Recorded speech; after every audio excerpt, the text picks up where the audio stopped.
안녕하십니까. 10월 마지막 날인 10월 31일 오늘 약간의 업무 스트레스를 받고서 운동도 하고 샤워도 하고 개운한 마음으로 오늘 니체와 다시 한번 대화를 하도록 하겠습니다.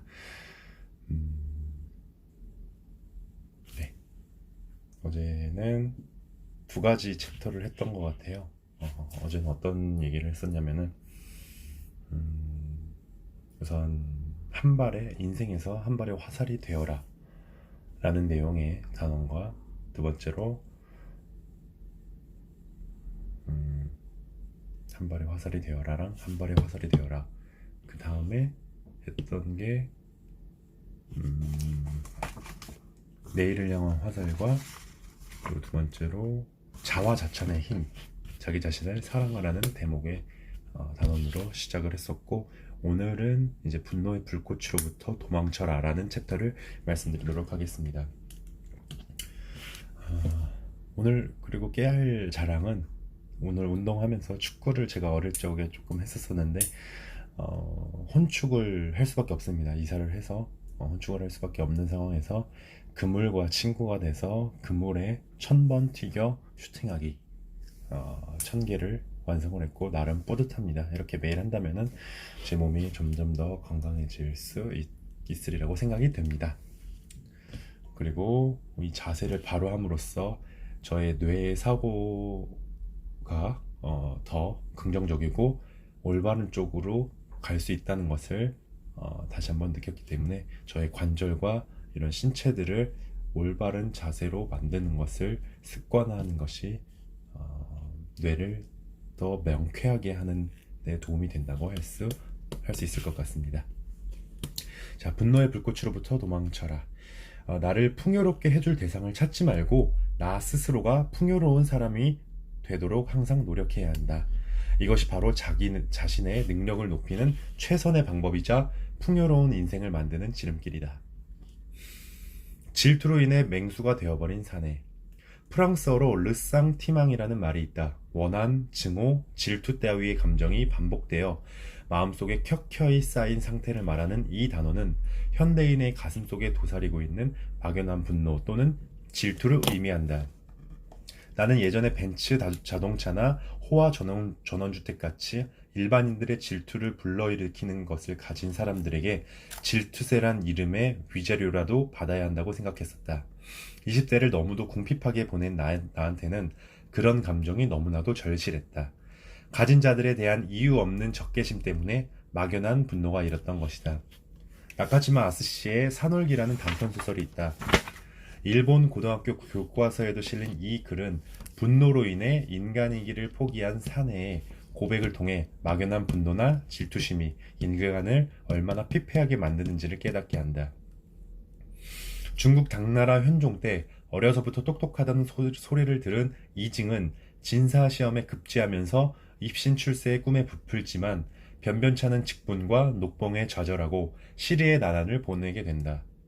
어릴 적부터 꿈꿔온 대로 만천하의 명성을 드높이며 화려하고 풍족하게 살려면 명망 있는 시인이 되는 길밖에 없다고 생각한 그는 관직을 떨치고 나와 시를 짓고 그림을 그리는 생활을 하게 되었다. 그러나 그때부터 맞닥뜨린 현실은 찢어지게 가난한 일상이었다. 시인으로서 전혀 꽃피우지 못하는 자신의 재능에 실망하면서도 어떻게든 뭔가를 잃어버려는 발버둥치는 그를 세상은 너무도 가혹하게 절벽 끝으로 몰아세웠다. 이징은 입에 풀칠이라도 하려고 어쩔 수 없이 미만 말직으로 복직했는데 더 비참한 현실이 기다리고 있었다. 예전에 그가 형편없는 인간이라며 무시했던 자들이 그보다 훨씬 높은 직위에 올라 떵떵거리고 있었기 때문이다.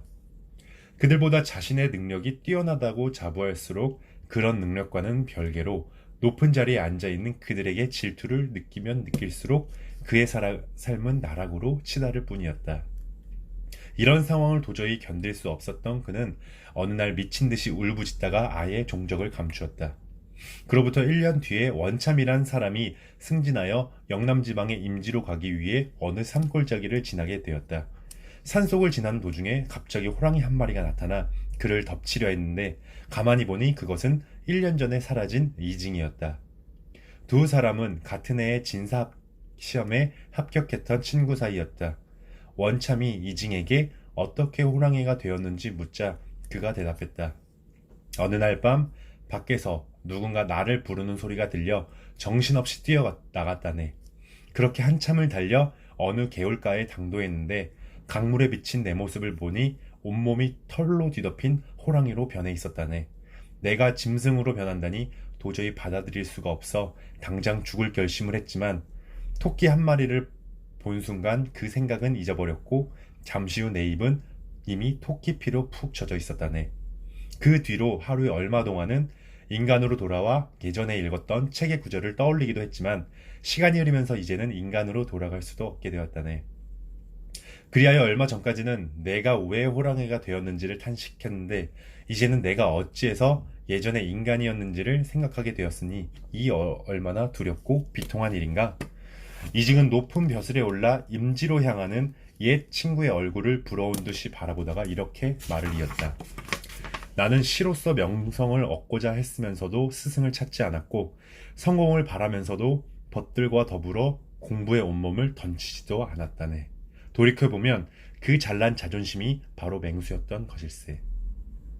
결국 자기 자신에 대한 과도한 평가와는 달리 자신을 알아주지 않는 세상에 대한 반감이 그를 망쳤고 자기보다 못한 자들의 성공의 분노와 질투를 참지 못하면서 인간이기를 포기하게 되었다는 것이다. 이징은 바로 르상티망의 불길에 희생된 전형적인 인물이라고 하겠다. 자기보다 능력이 훨씬 부족했던 것 같은데도 엄청나게 성공한 사람이나 만나서 얘기를 나눠보면 별로 대단한 것도 없는데 크게 인정받는 사람을 보면 자신도 모르게 질투심이 발동하는 것은 누구나 경험하는 일이다. 하지만 이징처럼 화병으로 키워버리면 자기 자신도 감당 못할 맹수가 될 수 있다. 분노나 질투에 휘둘리게 되면 좋은 점들을 왜곡하여 받아들이거나 긍정적인 것에도 눈을 감아버리는 습성이 생겨 종국에는 자신을 나락으로 떨어지게 만든다. 자기 자신을 병들게 하는 르상티망의 싹을 어떻게 잘라내느냐, 바로 거기서 니체가 말하는 초인으로 가는 길이 시작된다고 할 수 있다. 삶을 지탱하는 에너지를 얻는 법. 보통 부정적인 감정으로 여겨지지만 때로는 삶을 더욱 견고하고 지탱하게 해주는 에너지가 있다. 열등감도 그 중 하나다. 신체적으로나 정신적으로 앞서 달리는 사람들보다 훨씬 뒤떨어지는데도 나중에 보면 먼저 가장 결승점에 도달하는 사람이 있다. 부족이나 결핍이 그 사람으로 하여금 더 강하게 살아남게 하는 원동력으로 작용하는 것이다. 그렇게라도 열등감에서 비롯된 에너지는 다루기가 무척이나 힘들다는 점에서 핵 원료와 비슷하다. 그로 인한 감정들을 세상에 대한 원한이나 증오심으로 발동시키는 사람들이 있는데 그런 사람들은 그 감정의 씨앗을 버리면 전혀 힘이 나지 않는다. 머리카락이 잘리면 힘을 쓰지 못하는 구약 속 인물 삼손처럼 분노와 증오의 감정을 버리면 힘을 모조리 잃고 마는 것이다. 주위를 둘러보면 사람에게 바보 취급을 당했느니 반드시 갚아주겠다는 복수심이나 사람들 위에 올라서서 그들을 지배하고 싶다는 권력욕 등 부정적인 에너지에 의지해서 살아가는 사람들이 의외로 많다. 이처럼 부정적인 에너지의 삶을 맡기면 그 끝은 반드시 파열음을 내며 부서지게 되어 있다. 헤르만 헤세의 소설 데미안에 이런 구절이 나온다. 우리가 누군가를 미워한다면 그건 우리 자신 안에 잠들어 있는 것을 미워하는 것이다. 우리 자신 속에 없는 것들은 우리를 흥분시키지 않는다. 타인을 부정하는 힘을 자신을 개선하고 발전시키는 에너지로 바꾼다면 어떨까? 타인에 대한 개인적인 증오를 그것 자체에 그치지 않고 반드시 그 사람보다 나아지겠다고 결심하고 밤낮으로 매진한 끝에 성공을 거두었다는 이야기는 서정과의 성공학 책에 곧잘 등장한다. 그들은 하나같이 이렇게 말한다. 자신의 노력 부족을 타인이나 세상에 책임 전가하고 그로써 끝을 낸다면 정말 큰 문제다. 다른 존재를 부정하는 힘이 나로 하여금 미래로 달려나가게 하는 활력이 아니라 변명으로 작용한다면 결과적으로는 자기 자신의 모든 것을 부정하는 셈이 되기 때문이다. 삶을 지탱하는 에너지는 자기 자신 안에서 찾아야 한다. 그렇기에 니체는 지금의 자기가 싫기 때문에 전혀 다른 인간이 되고 싶다면서 현재 자신을 경멸하거나 스스로에게 반발하는 태도를 가장 경계했다. 니체가 자신의 숱한 저서들 중에서 가장 개인적인 책이라고 말하는 즐거운 학문에 이런 말이 있다.